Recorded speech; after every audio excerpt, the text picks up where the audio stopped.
განვიხილოთ მორიგი პაციენტი, მისი ზედაყბა ჩამორჩებას დაში და ოდნავ შეწეულია, ქვედაყბის სიგრძე ნორმაშია, მაგრამ ქვედაყბა გადანაცვლებულია ოდნავ წინ. ნიკაპის კუნთი დაზაბული აქვს, სასუნთქი გზების გამავლობა კარგი არის და ჩვენ გაზომილი გვაქვს სხვა მონაცემებით. 3D რენტგენზე მოჩანს, რომ აქვს მცირე ასიმეტრია. ენგლეს მესამე კლასი აქვს მსუბუქი ფორმით და ასევე 3D-ს გაზომვის შედეგად მივიღეთ ის, რომ ზედაყბა არის შევიწროებული. ჩვენ ვიცით, რომ ზედაყბის ძვალი 5 მმ-ით მეტი უნდა იყოს, ვიდრე ქვედაყბის ძვალი არის და როცა ზედაყბა შევიწროებულია, ის ქვედაყბას ზუსტად გადაანაცვლებს ან გვერდებში, ან წინ. და თუ ზედაყბა შევიწროებულია და ასიმეტრიის მიზეზი არის ზედაყბის შევიწროება, იწყებთ აუცილებლად ზედაყბის ქირურგიული გაფართოებით. და რატომ ქირურგიული გაფართოებით? იმიტომ რომ ზედაყბის ძვალი უკვე გაძვალებულია. თავიდან ბავშვს აქვს ზედაყბის ორი ძვალი ერთმანეთთან მსუბუქად კონტაქტში, მერე ხდება აი ამ ზედაყბის შეძვალება და მისი გახსნა ნებისმიერი ორთოდონტიური კონსტრუქციით არ ხდება, ხდება მხოლოდ მინი იმპლანტებზე დაყრდნობით, ექსპანდერს თუ ჩავსვამთ, ისიც ქირურგიული გზით, როდესაც ქირურგი წინასწარ ამზადებს ძვლებს, აკეთებს მის იმობილიზაციას და უკვე ეს ჩახსნილი ძვლები მარტივად გადანაცვლდება და ასიმეტრია თუ არის გამოწვეული ზედაყბის შევიწროების, ეს ასიმეტრია სწორდება.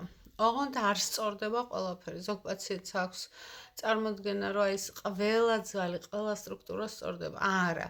ზედაყბა როცა შევიწროებულია და ქვედაყბა იძულებულია გვერდით დაადგეს, ზედაყბის გაფართოების მერე ქვედაყბა დგება შედარებით სიმეტრიულად, მაგრამ რაც უკვე დაირღვა ეს გონიალური კუთხეები, ნიკაპის ძვალი, ეს არ სწორდება. ეს ისევ რჩება ასიმეტრიული და მსუბუქი ასიმეტრია ყველას აქვს და აბსოლუტური გასწორება, რა თქმა უნდა, არ მოხდება. ჩვენ ხშირად ვამჩნევთ, რომ თვალებიც კი ასიმეტრიულად უდგას პაციენტებს და ასტროიტოტის სიგრძეებიც არის სხვადასხვა სიგრძის და აი ეს გონიალური კუთხეები მარჯვენა მარცხენა მხარეს მკვეთრად განსხვავებული ფორმის და გამოზნექილობისაა.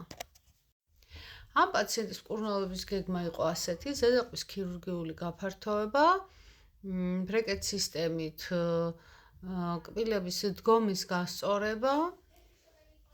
რაც ამ პაციენტს სჭირდებოდა, ეს იყო ის, რომ ზედაყბის ძვალი ოდნავ შეწეული არის, ოდნავ ჩამორჩებას დაში და ოდნავ უკან მდებარეობს და ზედაყბის ქირურგიული გაფართოებას პლუს სახის ნიღაბი, რომლის საშუალებითაც შეგვიძლია სახის შუა ნაწილი გამოწიოთ წინ და ეს აქროს ცხვირტუჩის ნაოჭს და ცხვირი და ნიკაპი თუ წინ მდებარე არის, შედარებით ნაკლებად წინ მდებარე მოჩანს, ქვედაყბა თითქოს დაპატარავდა, იმიტომ რომ სახის შუა ნაწილი გამოიწია წინ და მოკლედ მკურნალობის გეგმა იწყებოდა ასე ზედაყბის ქირურგიული გაფართოება, მაგრამ პაციენტმა უარი თქვა და შევთანხმდით, რომ გასწორდება მხოლოდ კბილები.